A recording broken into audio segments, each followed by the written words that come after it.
Pasal ke-54. Dunia ini akan diliputi kegelapan selama 40 tahun. Tiada yang hidup melainkan Allah sendiri, yang baginya segala kemuliaan dan kebesaran untuk selama-lamanya. Dan apabila alamat-alamat itu telah berlalu, maka dunia ini akan diliputi oleh kegelapan selama 40 tahun. Tiada yang hidup kecuali Allah sendiri, yang baginya segala kemuliaan dan kebesaran untuk selama-lamanya. Dan apabila telah berlalu 40 tahun itu, Allah akan menghidupkan Rasul-Nya yang akan timbul laksana matahari, tetapi dia bersinar seperti 1000 matahari. Maka dia akan duduk dan tidak akan berkata-kata, karena ia akan menjadi seperti orang kehilangan akal. Allah juga akan membangkitkan keempat malaikat yang terdekat kepadanya, dan lalu mereka mencari Rasul Allah. Dan apabila mereka telah menemukan dia, maka berdirilah mereka di 4 penjuru tempat itu untuk menjaganya. Kemudian Allah menghidupkan seluruh malaikat yang datang seperti lebah dan mengelilingi Rasul Allah. Setelah itu Allah akan menghidupkan seluruh nabi-nabinya yang akan datang seluruhnya sebagai pengikut Adam. Lalu mereka mencium tangan Rasul Allah dan mereka berhimpun semuanya di bawah naungannya. Allah setelah itu menghidupkan semua orang yang terpilih yang pada meneriakkan, "Ingatlah kepada kami wahai Muhammad." Lalu bergeraklah rasa kasih pada Rasul Allah karena teriakan mereka. Kemudian dia memikirkan dengan ketakutan tentang apa yang harus diperbuat demi keselamatan mereka. Lalu Allah menghidupkan semua makhluk dan kembalilah kepada wujudnya yang pertama. Lalu masing-masing akan mempunyai tambahan kekuatan untuk bertutur kata. Setelah itu Allah menghidupkan kembali manusia yang terkutuk seluruhnya, di mana di saat kebangkitan mereka takutlah semua makhluk karena jeleknya rupa mereka. Dan berteriak-teriaklah mereka, "Wahai Allah Tuhan kami, janganlah meninggalkan kami dari rahmat-Mu." Lalu setelah itu Allah membangkitkan setan yang semua makhluk di waktu melihat kepadanya akan menjadi seperti orang mati karena ketakutan dari bentuk rupanya yang menakutkan itu. Kemudian berkatalah Yesus, "Aku mohon dari Allah agar aku tidak melihat ketakutan yang demikian di hari itu." Sesungguhnya hanya Rasul Allah sendirilah yang tidak takut kepada pemandangan-pemandangan itu, karena ia tidak takut melainkan kepada Allah semata. Pada waktu itu ditiupnyalah sekali lagi oleh malaikat, maka bangkitlah semua karena suara sangkakala. Kata malaikat, "Datanglah wahai segala makhluk untuk pembalasanmu, karena penciptamu hendak mengadili kamu sekalian." Kemudian terlihatlah di tengah-tengah langit sebuah arsy. Di atas lembah Yosafat bersinar-sinar dan dinaungi oleh awan yang putih. Pada waktu itu berteriaklah para malaikat, "Maha berkah Tuhan kami, Engkaulah yang menciptakan dan menyelamatkan kami dari kejahatan iblis." Pada waktu itu takutlah Rasul Allah karena ia mengerti bahwa tiada seorang pun yang mencintai Allah sebagaimana mestinya.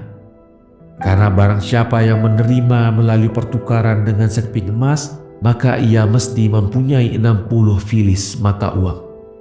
Karena apabila ia hanya memiliki sefilis saja, maka tentu ia tidak akan dapat menukarnya. Akan tetapi apabila Rasul Allah itu takut, maka apakah gerangan yang akan diperbuat oleh manusia-manusia durjana yang penuh kejahatan itu? Pasal ke-55. Tiap orang dari nabi-nabi itu mengajukan keberatan. Kemudian pergilah Rasul Allah untuk mengumpulkan semua nabi-nabi dengan memohon dari mereka untuk bersama-sama dia memohon kepada Allah untuk kaum yang beriman. Tetapi tiap orang dari nabi-nabi itu mengajukan keberatannya karena ketakutan. Dan demi Allah bahwa aku pun juga tidak pergi ke sana karena pengetahuanku akan apa yang ku ketahui. Di waktu Allah melihat itu, ingatlah dia akan Rasulnya dan betapa dia telah menciptakan segala sesuatu ini karena kasihnya kepadanya. Maka hilanglah takutnya dan majulah ia ke arsy dengan penuh kasih dan hormat, dan para malaikat menyanyikan, Maha berkah namamu yang kudus, wahai Allah Tuhan kita. Dan manakala ia sudah menghampiri arsy, maka dibukalah oleh Allah untuk Rasulnya sebagai kekasih kepada kekasih yang telah lama tidak bertemu. Maka mulailah Rasul Allah dengan pembicaraan, katanya, sesungguhnya aku menyembah Engkau dan mencintaimu, wahai Tuhanku, dan aku mensyukuri Engkau dengan seluruh hati dan jiwaku. Karena Engkau telah berkehendak, maka Kau ciptakan daku untuk menjadi hambamu. Dan Kau ciptakan segala sesuatu karena cintamu pada aku, agar aku mencintaimu untuk segala sesuatu, dan di dalam segala sesuatu, dan di atas segala sesuatu. Maka hendaknya dipujalah Engkau oleh semua makhlukmu, wahai Tuhanku. Di saat itu berkatalah seluruh makhluk Allah, kita mensyukuri Engkau, wahai Tuhan, dan maha berkahlah namamu yang kudus. Sungguh kukatakan kepadamu, bahwa ketika itu setan-setan dan orang-orang terkutuk itu bersama iblis menangis, sehingga air yang mengalir dari mata seorang dari mereka lebih banyak dari yang ada di sungai Yarden, dan begitu pun juga mereka tidak dapat melihat Allah. Kemudian Allah berfirman kepada Rasulnya, sejahteralah engkau wahai hambaku yang jujur, dan mohonlah apa yang engkau inginkan, niscaya engkau akan dapatkan semua.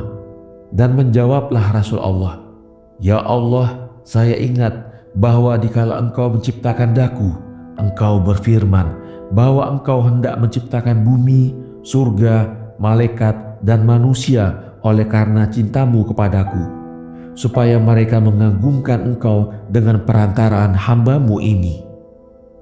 Dari itu kumohon padamu, wahai Allah Tuhan yang Maha Pengasih dan Adil, agar engkau ingat akan janjimu kepada hambamu. Allah menjawab, sebagai Khalil bersenda gurau dengan Khalilnya, firman-Nya, adakah engkau mempunyai saksi-saksi atas itu, wahai Khalilku Muhammad? Maka berkatalah ia dengan penuh hormat, ya wahai Tuhanku. Kemudian Allah berfirman, hai Jibril, pergilah untuk memanggil mereka. Maka datanglah Jibril kepada Rasul Allah, katanya, siapakah saksi-saksimu itu, wahai Tuan? Rasul menjawab, mereka itu adalah Adam, Ibrahim, Ismail, Musa, Daud, dan Yesus putra Maryam. Lalu pergilah malaikat, kemudian dipanggilnya para saksi tersebut yang datang ke sana sambil ketakutan. Manakala telah hadir, maka Allah berfirman kepada mereka, apakah kalian ingat apa yang telah diutarakan oleh Rasulku? Mereka menjawab, tentang apa wahai Tuhan? Maka berfirmanlah Allah, bahwa aku telah menciptakan segala sesuatu karena kesayanganku kepadanya, agar semua makhluk memuji akan daku dengan perantaraan dia. Maka masing-masing dari mereka menjawab, kami mempunyai 3 saksi yang lebih mulia dari kami, wahai Tuhan. Firman Allah, siapakah ketiga saksi itu? Maka Musa menjawab, yang pertama yaitu kitab yang telah engkau anugerahkan kepadaku. Lalu Daud menerangkan, yang kedua yaitu kitab yang telah engkau anugerahkan kepadaku. Kemudian menjawablah orang yang sedang berbicara denganmu ini, ya Tuhan, bahwa seluruh dunia ini telah dihasut oleh setan, maka mereka mengatakan bahwa aku ini adalah putra dan sekutumu. Akan tetapi kitab yang telah kau anugerahkan kepadaku benar-benar telah menyatakan bahwa aku adalah hambamu. Juga kitab itu mengakui apa yang telah diutarakan oleh Rasulmu. Kemudian berbicaralah Rasul Allah, katanya, demikianlah dikatakan oleh kitab yang telah engkau anugerahkan kepadaku, wahai Tuhan. Dan di waktu Rasul Allah itu mengatakan demikian, berfirmanlah Allah, sesungguhnya Apa yang telah kuperbuat sekarang ini hanya agar setiap orang mengetahui betapa sayangku kepadamu. Dan setelah berfirman demikian, Allah mengaruniakan kepada Rasul-Nya sebuah kitab yang tertulis di dalamnya nama setiap orang pilihan Allah. Dan dari itu bersujudlah tiap makhluk kepada Allah seraya mengucapkan, "Bagimu sendirilah wahai Allah segala kebesaran dan kemuliaan, karena Engkau telah mengaruniakan kita kepada Rasul-Mu." Pasal ke-56. Kemudian dibukalah oleh Allah kitab yang ada di tangan Rasul-Nya itu. Kemudian dibukalah oleh Allah kitab yang ada di tangan Rasul-Nya itu. Maka dibacalah oleh Rasul-Nya seraya menyerukan nama para malaikat dan semua manusia terpilih. Dan tertulis di dahi masing-masing tanda Rasul Allah. Demikian pula tertulis dalam kitab itu kemuliaan surga. Maka ketika itu melewatlah masing-masing di sisi kanan Allah, yang Rasul Allah berada dekat daripadanya. Maka para nabi duduk di sebelahnya, dan para kudus Allah duduk di samping para nabi.